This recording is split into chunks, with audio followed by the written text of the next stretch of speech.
Hi everyone, good morning, welcome back to my another mini vlog. আজকে হচ্ছে জন্মাষ্টমীর পরের দিন।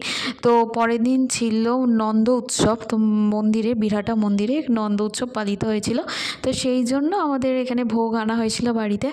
আর বিকালবেলা আমরা গিয়েছিলাম মেলায়। এখানে বর্ধমানে চলছে শ্রাবণী মেলা, যেটা সবথেকে বড়।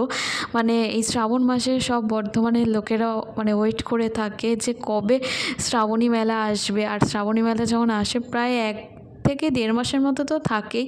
তো এটা শুরু হয়েছে 25শে জুলাই থেকে শুরু হয়েছে। তো সেপ্টেম্বরেরও শুরুর দিকে বা এরকম মাঝামাঝি দিকে হয়তো অবধি থাকবে।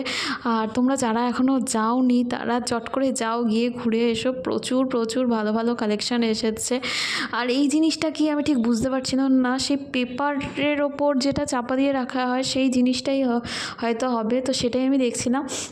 আর এসছে ভ্যারাইটিস রকম, এত ক্ল্যাচার, ক্লিপ, কানের। আর আমরা মেয়েরা তো কানের দেখলেই তো এখানেই আটকে যাই। যদিও ছিল দাম অনেকটাই, ওই জন্য নেওয়া হয়নি। আর ছিল এখানে প্রচুর রকম ফ্লাওয়ার্সের ছিল। এগুলো সব ফেক ফ্লাওয়ার্স, কিন্তু দেখতে এত সুন্দর লাগছে। তোমরা যদি চাও এগুলো বাড়ির জন্য সাজানোর জন্য নিতেই পারো। খুব সুন্দর সুন্দর ফ্লাওয়ার ছিল এখানে। দেখো, আসলের থেকে না ফেকগুলোই ভালো, কারণ আসলের যত্ন নিতে হয় প্রচুর। আর অনেক সময় যত্নের অভাবে সেই গাছগুলো মারা যায়। তো ফেক ফ্লাওয়ার্স তোমাদের ঘরের সাজানোর জন্য একদম পারফেক্ট।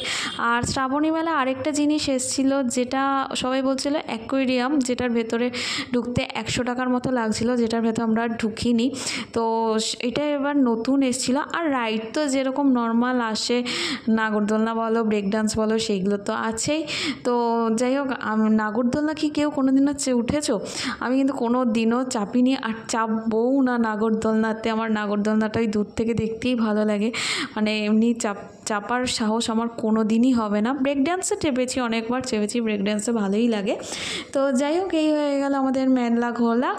আর এই দেখো প্যান্ডেলও শুরু হয়ে গেছে। আর যদি ভালো লাগে ভিডিওটা প্লিজ সাবস্ক্রাইব করে দিও। তো চলো, টাটা, বাই।